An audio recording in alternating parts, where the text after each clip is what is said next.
G'day everybody. I want to talk about tenancies and tenants and real estate, as people have trouble getting into real estate. And I was just talking about that kind of thing because some friends of ours are having trouble, and everybody's having trouble as why real estate's going up because we don't have enough houses and all that kind of thing. So I'm going to talk about real estate and tenants. So tenants that go into the home and who gets picked and what's happening at this moment when it comes to tenancy, more to the top list.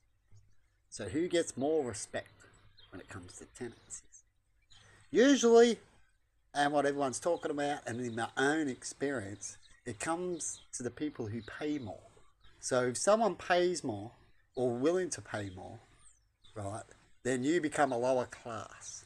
So if you go to apply for a house and someone else has got, besides the money, it's who you are, but it's money first, you second, so it becomes a bonus, right? So they like to know a little bit about you and find out that would help, right? But if you definitely got no money, they'll want to know about behind it to make sure that they don't have to get you because they could use that as well. No money and you're not a good tenant. You've always left homes in a mess and fucked up. You didn't fix things. You didn't communicate properly with your tenant person with the problems that you had and all that kind of thing, right? They're bad tenants, right? You didn't have enough patience for maintenance to get done and all that kind of thing. But how much is enough patience, of course?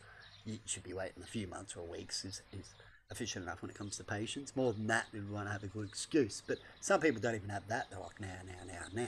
Things like that. So what's the best tenant? Is the best tenant a tenant that has the money, or is it? We'll just go with two things, not, and then I'll chuck in a whole bunch of reasons. What is the best tenant, or is the best tenant a person that looks after the place best, so they save your money? So like when it comes to me, and if I get proper communication and stuff like that, and I offer things, sometimes society doesn't allow tenants to do things, laws and stuff like that. But if I had it, say the laws where we're allowed to do things more legit, well, I've talked about, like video camera and getting maintenance done and stuff like that, I could be a person that can save a lot of money in maintenance, or I just do things, which is what I do. So I'm a person that saves in a lot of maintenance and fixes things before they get worse and stuff like that. And I'm willing to work when it comes to looking after the place and how to look after a place. So they're the best type of tenants you would want to have, plus the money as well, wouldn't you? So they got money and they're that. But how do you know that? You have to check up on previous places they've stayed. What happens if they're a person that boarded with people? They couldn't get that information. So that's why they usually go off just the money. So whoever's got the biggest paycheck looks good, the appearance, how you first see you and how you represent yourself. Maybe quickly how the last place was, they might find that out, right? But that's usually how the real estate goes.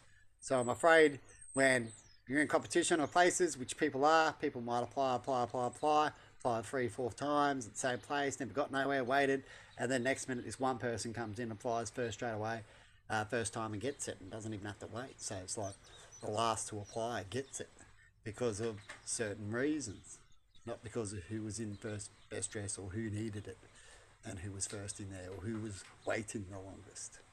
That doesn't all apply when it comes to real estate, unless you go through government real estate, community housing, stuff like that, or rural housing or Department of Human Services, places like that, where they'll go for maybe the waiting list or the urgencies. Goes a bit of both on that. Anyway, have a good one, people. But I thought I'll chuck that out. So you tell me in comments, what's your good tenant? Is it a tenant that's got money but he might ask for a lot? So a stuck-up tenant, right? You wouldn't really want one of them because they'll want things done quickly. They'll want the best things. They might be fussy even after the work's done, as they're allowed to complain and they know this, and they're that type of person to do it as they have money. So it's up to you, isn't it, of what you believe should be in there. I believe it should just be a person when it comes to the time, and I guess when it comes to families We all do believe that we should help families, but even though I believe that people have babies to encourage to get help first, but I guess we can try the best to do families first and singles, but singles will be going for a smaller place, so we're probably more talking when it comes to families, we'll be applying for family places anyway. But look at me, he's getting his last little bit of what he can do, saying hello, and then he's going to buzz off. Like we all do at the end of the day, we buzz off. We all love to buzz off as quick as we can and do what's necessary. And what is that? Get on the beers, if that's your thing. But other than that, it could be get on and listen to music. It could be get on the relaxing massage chair. It could be get on, your lover. It could be a lot of things that relax you. Get on YouTube, right? Whatever you do, as long as it's not too harmful. And if it's harmful, always try to make it so it's not if you do. That's what I say. So if you have alcohol, or if you have bad pills because you need it from the doctor, try to get the best of them in quality, I guess, isn't it? And have it the best way. Have a good one, and bye-bye, everybody.